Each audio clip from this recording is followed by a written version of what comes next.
Halo warga, saya Syekh Maulana. Di video ini kita akan bahas Presiden Indonesia kedua yang menurut saya sangat fenomenal. Beliau adalah Jenderal Besar TNI Soeharto. Soeharto merupakan Presiden Indonesia terlama yang menjabat 32 tahun. Masa kepemimpinannya disebut dengan Orde Baru.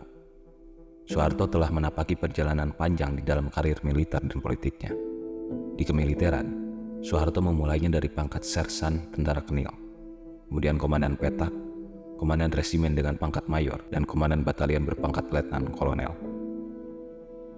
Pada tahun 1949, dia berhasil memimpin pasukannya merebut kembali kota Yogyakarta dari tangan penjajah Belanda saat itu. Tanggal 1 Oktober 1965, meletus G30 SPKI, Soeharto mengambil alih pimpinan Angkatan Darat. Awal mula terpilihnya Soeharto sebagai Presiden Indonesia adalah saat ia berhasil menumpas gerakan 30 September dan menyatakan Partai Komunis Indonesia sebagai organisasi terlarang. Soeharto kemudian diberi mandat oleh Majelis Permusyawaratan Rakyat Sementara sebagai Presiden pada 12 Maret 1967, mengambil alih kepemimpinan dari Soekarno. Selama Januari hingga Februari 1966, gelombang demonstrasi mahasiswa yang tidak puas dengan kinerja Soekarno kian merebak. Para demonstran ini mengajukan 3 tuntutan, yaitu bubarkan PKI beserta ormas-ormasnya, rombak kabinet Dwi Korah, dan turunkan harga. Kekacauan pada saat itu berimbas hingga ke ranah sosial dan politik, di mana pemerintah tiba-tiba menerbitkan kebijakan menaikkan harga sembako hingga 300 sampai 500%. Soekarno yang semakin terdesak pun akhirnya menekan surat perintah 11 Maret 1966 atau kita kenal Super Semar. Sejak saat itu, kekuatan politik Soeharto semakin tidak terbendung. Sebagai pengemban Super Semar, Soeharto perlahan-lahan menggerogoti kekuatan politik Soekarno. Kendati demikian, Soeharto telah memperbaiki banyak hal. Di antaranya, pertama, sehari setelah Super Semar ditekan, PKI beserta semua organisasi sayap kirinya dilikuidasi. Kemudian konfrontasi dengan Malaysia dihentikan dan Indonesia dibawa bergabung lagi dengan Perserikatan Bangsa-Bangsa.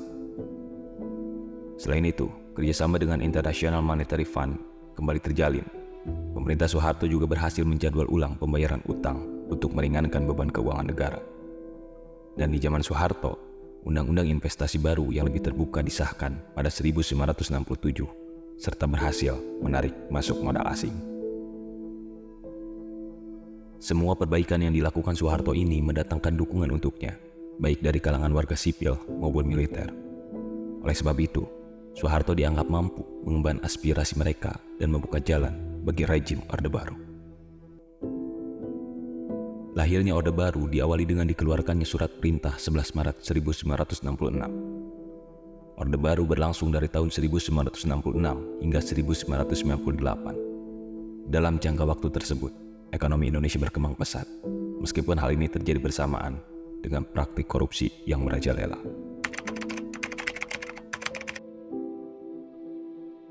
Tahun 1997, Asia Tenggara dilanda krisis ekonomi yang parah.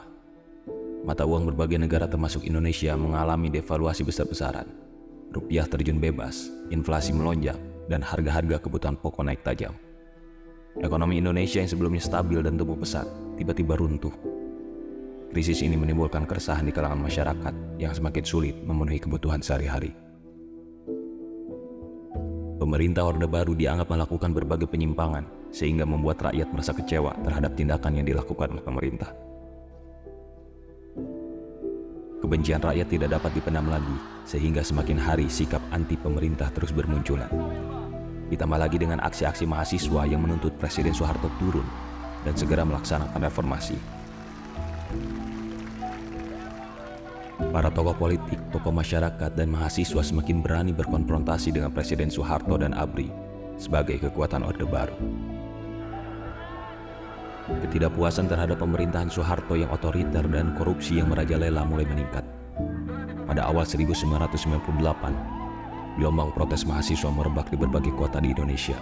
Mereka menuntut reformasi dan mundurnya Soeharto dari kursi presiden. Mahasiswa tidak semata-mata bergerak sendiri dalam menyuarakan reformasi. melainkan memperoleh dukungan yang kuat dari elemen kelas menengah. Para rektor, dekan, dan dosen yang sebelumnya harus tunduk pada birokratis kampus di berbagai perguruan tinggi, ramai-ramai mendukung suara reformasi mahasiswa. Ketua Umum Muhammadiyah Amin Rais juga mendukung gerakan mahasiswa untuk menuntut diadakannya reformasi. Pada 12 Mei 1998, situasi mencapai puncaknya dengan terjadinya tragedi Trisakti. 4 mahasiswa Universitas Trisakti tewas ditembak aparat saat melakukan demonstrasi di Jakarta.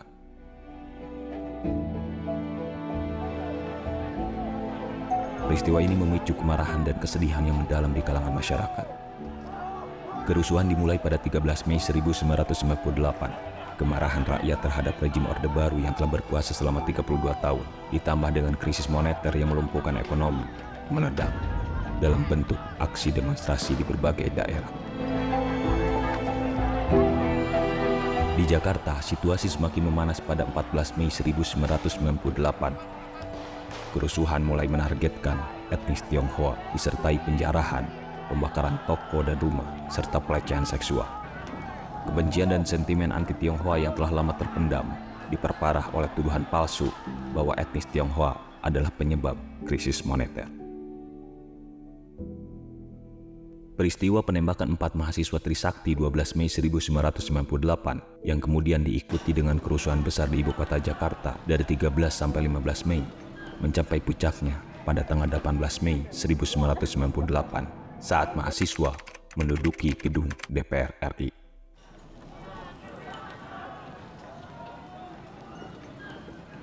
Ketika massa di luar gedung melakukan aksi unjuk rasa menyampaikan tuntutannya, di dalam gedung DPR, pimpinan DPR Harmoko dan fraksi-fraksi mengadakan rapat dengan beberapa forum mahasiswa untuk membahas situasi bangsa. Siangnya, masyarakat tiba-tiba dikejutkan dengan pernyataan Harmoko yang sebelumnya sangat dikenal sebagai pengikut setia Soeharto, menyerukan kepada Presiden agar mengundurkan diri demi persatuan dan kesatuan bangsa. Tapi Presiden Soeharto menolak mundur dari jabatan. Pada 19 Mei 1998, Soeharto mencoba meredakan situasi dengan mengumumkan rencana pembentukan kabinet reformasi. Namun, langkah ini tidak cukup untuk meredakan ketegangan. Akhirnya, Harmoko memberi ultimatum kepada Soeharto mundur pada hari Jumat 22 Mei 1998 atau akan menghadapi sidang istimewa MPR pada hari Senin 25 Mei 1998. Menjelang akhir pemerintahannya, Presiden Soeharto mulai ditinggalkan pembantu-pembantunya di kabinet. Tanggal 20 Mei, Harmoko dan anggota-anggota Golkar yang dulu loyal pada Soeharto mengancam Presiden untuk dimintai pertanggungjawabannya melalui sidang istimewa MPR. 2 mantan wakil Presiden Soeharto, Letjen Sudarmono dan Jenderal Tri Sutrisno juga meninggalkan mantan bosnya. Soeharto tidak lagi mampu membujuk siapapun untuk bergabung dalam pemerintahannya atau komite reformasi yang diusulkannya. Basis kekuatan Soeharto yang sudah berantakan itu memicu keengganan pihak militer untuk membantu Presiden. Pada saat itu pula dukungan internasional kepada Soeharto untuk bertahan juga sudah sirna. Menteri Luar Negeri Amerika Serikat membuat pernyataan melalui jaringan televisi CNN agar Soeharto mundur demi kepentingan transisi menuju demokrasi. Menteri Pertahanan Amerika menyerukan agar semua kerjasama militer Amerika Serikat dengan ABRI dihentikan sampai batas waktu yang tidak ditentukan. Soeharto tambah tergoncang saat para menterinya yang dipimpin oleh Akbar Tanjung dan Ginanjar Kartasasmita mengadakan rapat dan menyusun pernyataan bahwa mereka tidak bersedia menjabat dalam kabinet baru serta mendesak Presiden untuk turun. Pada 20 Mei 1998, ribuan mahasiswa kemudian semakin memadati gedung DPR untuk mendesak Soeharto mundur. Akhirnya, pada Kamis 21 Mei 1998, Soeharto mengumumkan pengunduran dirinya dari kursi kepresidenan di Istana Merdeka pukul 9.05 dan digantikan oleh B.J. Habibie serta menandakan masuknya era reformasi. Dari jabatan saya sebagai Presiden Republik Indonesia, terhitung sejak saya bacakan pernyataan ini pada hari ini, Kamis 21 Mei 1998.